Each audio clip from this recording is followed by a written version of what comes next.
नमस्कार. English preparation. Summary writing म्हणजे काय राहतं, तर जो काही पॅराग्राफ असतो त्याला शॉर्टमध्ये तुम्हाला लिहायचं आहे. आता स्टेप समजून घ्या.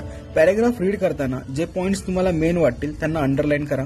ते पॉइंट समजून घ्या आणि त्या पॉइंटला कनेक्ट करायचं ट्राय करायचं. नंतर रिपिटेशन्स करू नका. स्वतःचे व्ह्यूज सुद्धा ऍड करू नका. छोटंसं एक टायटल द्या आणि 7 ते 8 ओळींमध्ये लिहायचं ट्राय करा.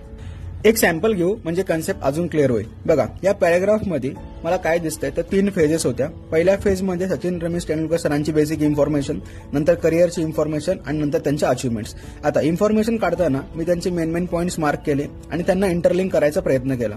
तर हे मेन पॉइंट्स होते. आता ह्याला इंटरलिंक कसं केलं बघा. त्यांचं नाव दिलं, जन्म कधी झाला ते लिहिला, फॉर्मर ऑफ इंडियन क्रिकेटर होते, greatest batsman of all time होते आणि त्यांना गॉड ऑफ क्रिकेट बोलायचे.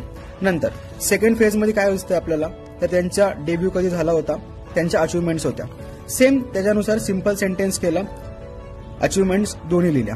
एंडिंगमध्ये काय दिसतंय तुम्हाला तर त्यांचे सगळे अवॉर्ड दिसतात. बस सगळे अवॉर्ड्स लिहून टाका. नंतर त्यांच्या कंट्रीब्युशनसाठी त्यांना हे सर्व अवॉर्ड्स भेटले. आता मेन पॉइंट काय आहे बघा, ह्याच्यामध्ये भारतरत्न मेन्शन केलेला आहे, जो की हायेस्ट सिटीजन अवॉर्ड होता. तो मेन्शन करणं खूप इम्पॉर्टंट आहे. तोही एंडिंगला मेन्शन केला. बघा, खूप सिंपल राहतं. एकदा मेन पॉइंट्स तुम्हाला भेटले ना की तुम्ही इझिली सेंटेन्स करू शकता. चलो प्रॅक्टिस करो. Bye bye.